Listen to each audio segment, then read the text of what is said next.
Olá, sou Giselda Armentano. Hoje estou aqui para dialogar com o escritor Valdir Colani sobre um vício que nos impossibilita de recuperarmos a fé na possibilidade de viver com justiça e igualdade, a corrupção. Valdir, ao longo da minha vida, eu tenho observado que as pessoas para quem nada se dá não desejam nada. Mas as pessoas para quem se dá um pouco, imediatamente desejam mais e logo desejarão muito mais. Da onde vem a corrupção? Veio do latim, da palavra corrompere. Nas antigas civilizações romana e grega, a palavra estava associada à ideia de putrefação, destruição e degeneração.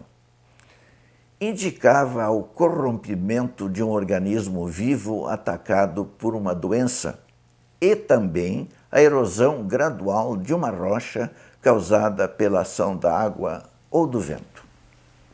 Como surgiu o conceito de corrupção? O filósofo grego Aristóteles acreditava que o corrompimento era típico do mundo terreno existente abaixo das esferas celestes.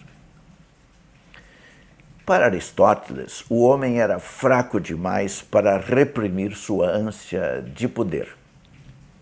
Portanto, sendo de natureza terrena, ele também estava sujeito à degeneração do caráter, isto é, ao corrompimento.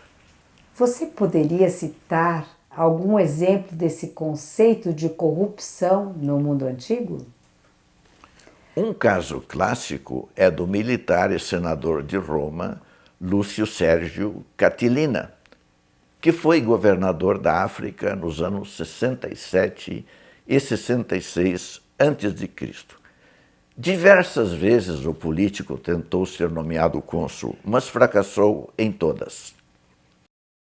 Catilina então passou a trapacear, incitando outros políticos da República a se juntarem a ele numa conspiração para assassinar os dois cônsules que estavam no poder na época. A tentativa de assassinato falhou, assim como também falhou a candidatura de Catilina para cônsul. O senador Marco Túlio Cícero pronunciou uma série de discursos contra Catilina que ficaram conhecidos como catilinárias. Esses discursos são uma das principais fontes sobre o desvirtuamento político e, em certo sentido, a corrupção na antiguidade. Qual é o significado de política? Política vem de polis, da Grécia Antiga, e significa cidade-estado. Polis deu origem às palavras politike, que significa política em geral, e politikos, que significa pertencente aos cidadãos. Graças à influência do filósofo Aristóteles, o termo política passou a ser usado para indicar atividade ou conjunto de atividades que tem a ver com a organização e administração da polis, ou seja, da cidade-estado. Você poderia me explicar qual era a função da política nas civilizações da antiguidade?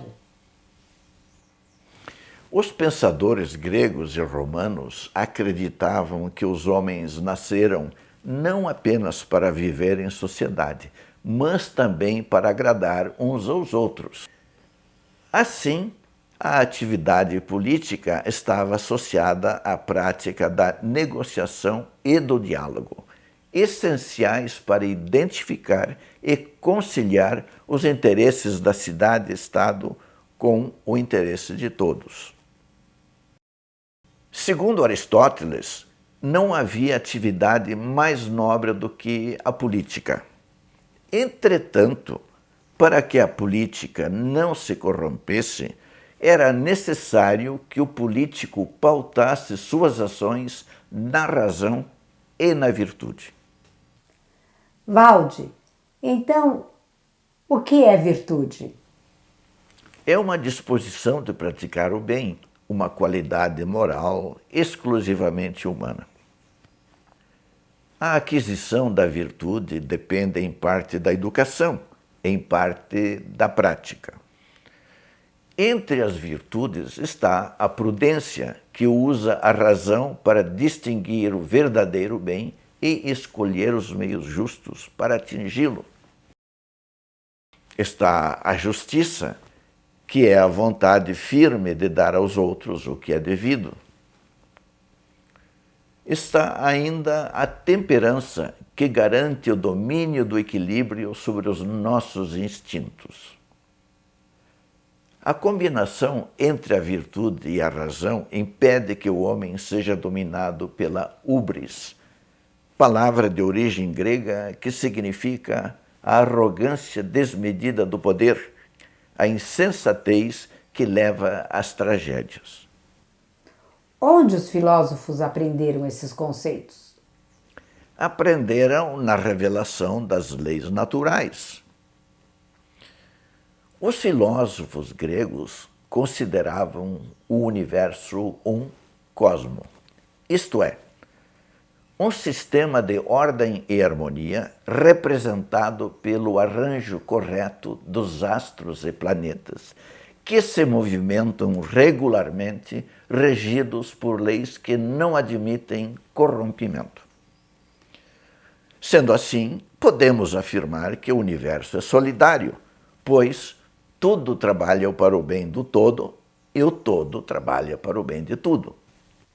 Então, quando Aristóteles afirmava que tudo que não era terreno não podia ser corrompido, ele se referia ao universo e suas leis.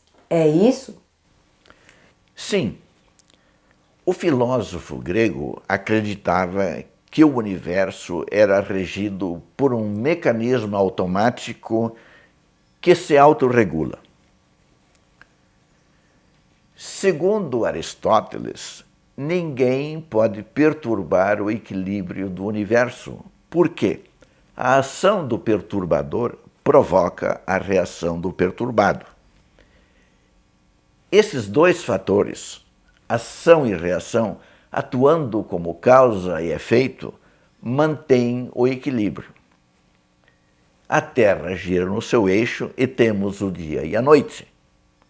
A Terra gira ao redor do Sol e temos as estações do ano. A Lua gira ao redor da Terra e estimula a vida orgânica. Qualquer desvio dessas leis, por menor que seja, é o suficiente para transformar o equilíbrio em caos e, portanto, destruir a humanidade. E me diga o que aconteceria se a lei que regula a rotação da Terra se deixasse corromper e o planeta parasse de girar no seu eixo. Sem a rotação, a incidência de luz na Terra seria determinada pelo movimento ao redor do Sol.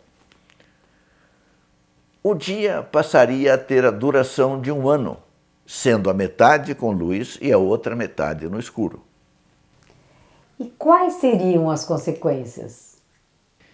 Segundo a astrofísica, durante o dia a temperatura seria em torno de 400 graus, enquanto à noite seria de 100 graus negativos. No lado do planeta, a evaporação das águas dos oceanos criaria um efeito estufa de proporções gigantescas. No outro lado, os oceanos se congelariam e a Terra mergulharia numa era glacial. Em qualquer caso, a vida como a conhecemos seria impossível. Valde, as antigas concepções das virtudes como guias da política não funcionam no mundo contemporâneo, não é? Diariamente assistimos a ética e a moralidade serem subvertidas. O que você diz sobre isso?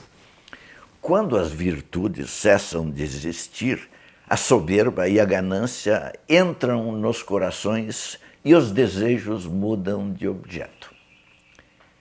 Aquilo que se desejava antes já não se deseja mais. Antigamente, os bens dos particulares, isto é, suas virtudes, formavam o tesouro público. Hoje, o tesouro público forma os bens dos particulares. O que é considerado corrupção nos dias de hoje? Como você a define? O conceito de corrupção é amplo, Giselda. Ela acontece em situações do dia a dia, mas é na política que a corrupção fica bem mais à vontade. As formas de corrupção incluem a propina, o suborno, o lobismo, a extorsão, o fisiologismo, o clientelismo, o nepotismo, o peculato, a fraude, o tráfico de influência, a compra e venda de sentenças judiciais e a utilização para fins pessoais de informação privilegiada. A corrupção pode ainda facilitar atividades criminosas, tais como o tráfico de pessoas, a lavagem de dinheiro e o tráfico de drogas.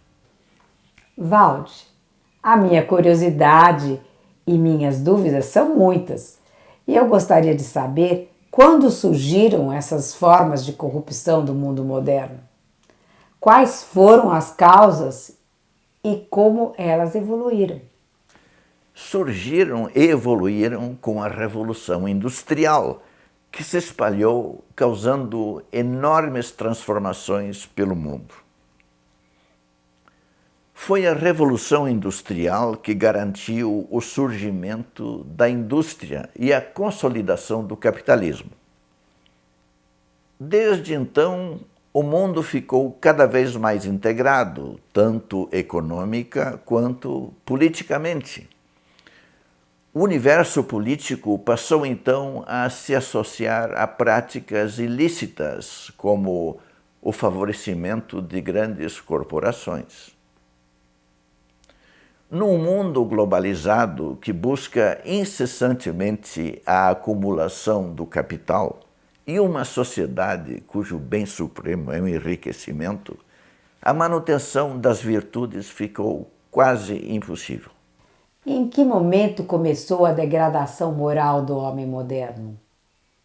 A corrupção do caráter provavelmente teve início quando o dinheiro começou a ser encarado com respeito e passou a simbolizar o poder, porque quem possui muito é dono daquele que possui pouco.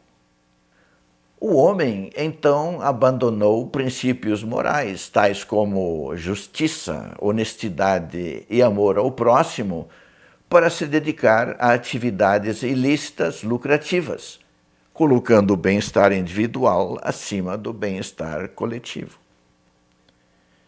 Desde então, ele tem se transformado em mercador e mercadoria alternadamente. Valde, a corrupção é um vício inato ou ele vem de berço? Não, Giselda. A natureza nos trouxe para a vida livres e saudáveis. Ela não colocou diante dos nossos olhos objetos que pudessem nos tentar. Por exemplo, a natureza enterrou o ouro e a prata debaixo da terra bem fundo para que não despertassem o desejo da cobiça. Quando a criança vem para a vida, os princípios, os valores e a ética começam a ser ensinados desde cedo. Portanto, a nova geração somente se degenera quando os adultos já estão corrompidos. Como as leis da educação visam formar cidadãos de bem, é essencial que cada família seja governada conforme os princípios da família maior, isto é, o governo. Se o governo tem princípios, as famílias também os terão. O que acontece, então, quando o governo corrompe seus princípios? Começa o seu declínio. Os dirigentes e políticos enxergam na corrupção um modo de fazer dinheiro fácil e rapidamente. Giselda, nós todos estamos presos numa corrente inescapável de reciprocidade. Se os meus atos afetam a mim diretamente e indiretamente afetam minha família, meus amigos, a sociedade e o país, consequentemente, os atos do governo corrompido afetam o país, a sociedade, os cidadãos e a família. Valde, você disse que a corrupção da lei que regula a rotação da Terra aniquilaria a vida no planeta. Então eu te pergunto, quais são as consequências da corrupção no mundo contemporâneo? A corrupção é um fenômeno social, político e econômico que afeta a humanidade. As consequências são a degradação, a degeneração e o desequilíbrio. A corrupção social forma cidadãos moralmente incapazes de assumir compromissos voltados para o bem comum. No judiciário, a corrupção compromete o Estado de Direito. A corrupção na administração pública resulta na prestação de serviços ineficientes. Quando recursos são desviados e cargos públicos são comprados e vendidos, a corrupção corrói valores democráticos, afeta negativamente a confiança nas instituições e causa o afastamento de investidores. Além do mais, a corrupção some com bilhões que poderiam proporcionar aos cidadãos bem-estar, educação, segurança e saúde. De que modo a corrupção afeta a relação entre as pessoas? Cada pessoa, ao corromper o outro, ao mesmo tempo ela corrompe a si própria. Isso golpeia as relações de companheirismo e corrói os alicerces da sociedade humana. Se cada um de nós se propõe a furtar, roubar o outro de seus bens ou prejudicar alguém em benefício próprio, então estaremos destruindo a mais sublime obra da criação, ou seja, o elo que une os seres humanos uns aos outros. Valde, nossos ancestrais tentaram elaborar leis para combater a corrupção e não tiveram sucesso. Você pode me explicar por que tapamos os olhos para o bem e acolhemos o mal tão facilmente? Uma das astúcias do mal é se apresentar sob o disfarce daquilo que é bom. Quando o mal se apresenta com a sua aparência horrenda, ele é prontamente repelido. Mas, se o mal vem até nós com a aparência daquilo que é vantajoso, ele é prontamente acolhido. Entretanto, assim que o anfitrião se descuida, o mal sorrateiro lhe golpeia pelas costas. Valde, o homem é bom ou mau? A ideia que temos de um egoísmo natural é, por acaso, apenas um debate filosófico? Como é que você entende isso? O universo é constituído de pares de opostos. Essa é a lei com a qual nossa alma deve se harmonizar. O conceito de um egoísmo inato está associado à interpretação da seleção natural do cientista Charles Darwin, de que sobrevive o mais forte. Por outro lado, os seres humanos se originam do mesmo Criador que produziu o sentimento e os fez propensos ao afeto.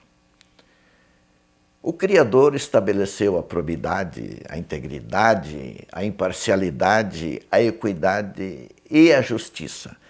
Essas qualidades são concedidas de modo igual a todos quando vêm para a vida. Tenho observado que existem pessoas que desejam sempre algo mais, mesmo após terem conseguido tudo. Eu te pergunto, que pulsão é essa que impele o homem a enriquecer a qualquer custo e virar as costas para o bem-estar alheio? Para mim é o medo, Giselda. O medo é a pulsão mais agressiva e egoísta que está hospedada em nosso cérebro reptiliano. O medo surge instintivamente da nossa polaridade animal e existe em abundância em todos os povos. É o medo que impele o homem para o ataque e a defesa. Nossos líderes se armam para atacar outras nações ou se defender porque desconfiam delas. Colocamos trancas nas portas das nossas casas porque temos medo. O medo pode ser visto como o elemento mais corrosivo que ataca a bondade da alma humana. Enquanto o homem não chegar a um acordo com o medo, fica impossível evoluir em direção a uma sociedade mais humana e compassiva. Enquanto não houver solução para esse conflito de opostos, como podemos evitar que o medo seja a nossa sombra e contamine o nosso espírito? Fazendo o bem. Fazer o bem é sempre melhor, porque somente o que é bom destrói a sensação de medo e a desconfiança. Valde, o anjinho do bem dentro de mim acredita que a pureza e a honestidade são recompensadas. Por outro lado, o anjinho do mal afirma que a esperteza e a má-fé saem sempre vencedoras. Vale a pena ser honrado? Qual é a recompensa? A honradez é o alicerce das pessoas de renome. A maior recompensa dada ao homem honrado é uma vida sossegada, feliz, com admiração e o respeito de todos. A honradez contém a semente de tudo que é honesto, justo e decente. Sua maior contribuição para a paz de espírito é não fazer nada de errado, não agir ilegalmente e imoralmente. O homem honrado jamais fará algo que ele não desejar, ou alguma coisa da qual possa se arrepender. Ele não mentirá para obter vantagem para si, não caluniará, não difamará, não roubará, não iludirá, não logrará, não desapontará e não faltará com a palavra. Ao longo da nossa jornada existencial, a honradez deve ser o nosso guia. Toda atitude, desde a mais simples até a maior de todas, deve se originar de seus conselhos. A honradez é preservada pela consciência, que não muda e tende a se alargar no decorrer do tempo. Sabemos que a consciência do homem é um assunto muito pesquisado na filosofia e na psicologia. Com frequência falamos em ferir a consciência, pecar contra a consciência. O que é a consciência? Segundo o filósofo e teólogo Huberto Roden, a consciência não é outra coisa senão a voz das eternas leis cósmicas que dão liberdade ao homem para ser mau, mas exigem que ele seja bom. É o princípio divino que se hospeda no teu íntimo e se torna a parte inviolável da tua vida. A consciência é a lei que está acima da qualidade moral das tuas atitudes e funciona como o juiz do bem e do mal, do certo e do errado. Há pouco você disse que a corrupção transformou o homem moderno em mercador e mercadoria. Isso quer dizer que consciências podem ser compradas ou vendidas? A verdadeira consciência não pode ser comprada. Ela rejeita o assédio do poder econômico e não abre mão de virtudes como a honestidade, a retidão e a justiça. A consciência não é afetada pela pobreza, nem pelo assédio de doenças, nem pelo medo. Não é possível perturbá-la ou roubá-la de seu possuidor, porque a posse é livre e para sempre. Você acha que é possível viver em paz com a consciência? Sim, quando possuis uma consciência verdadeira e segues seus princípios, onde quer que tu estejas, estarás sempre de bem contigo. Sabemos que a memória é um recipiente frágil. À medida que chegam informações novas, elas se sobrepõem e apagam as mais antigas. Entretanto, existem alguns conselhos benéficos que podemos comparar às receitas de certos remédios. Para encerrar o nosso diálogo, Valde, eu queria saber se você tem alguma receita para aliviar os nossos males. Dentre os nossos numerosos vícios, nenhum deles é tão nocivo quanto a corrupção. Não existe outra falha moral capaz de causar tanto mal à humanidade. Ao lançar mão do suborno para obter algo que devíamos conseguir por méritos próprios, estaremos escolhendo um caminho sem volta. No começo, a corrupção se aproxima sorrateira. Com o tempo, ela se alastra e as angústias e preocupações aumentam. Se permitirmos que a corrupção comece, nós jamais saberemos como ela irá terminar, nem quando. Portanto, minha receita é fugir da corrupção. Quando ela bater à nossa porta pedindo permissão para entrar, devemos proibir sua entrada, porque é muito mais fácil lhe negar o acesso do que expulsá-la.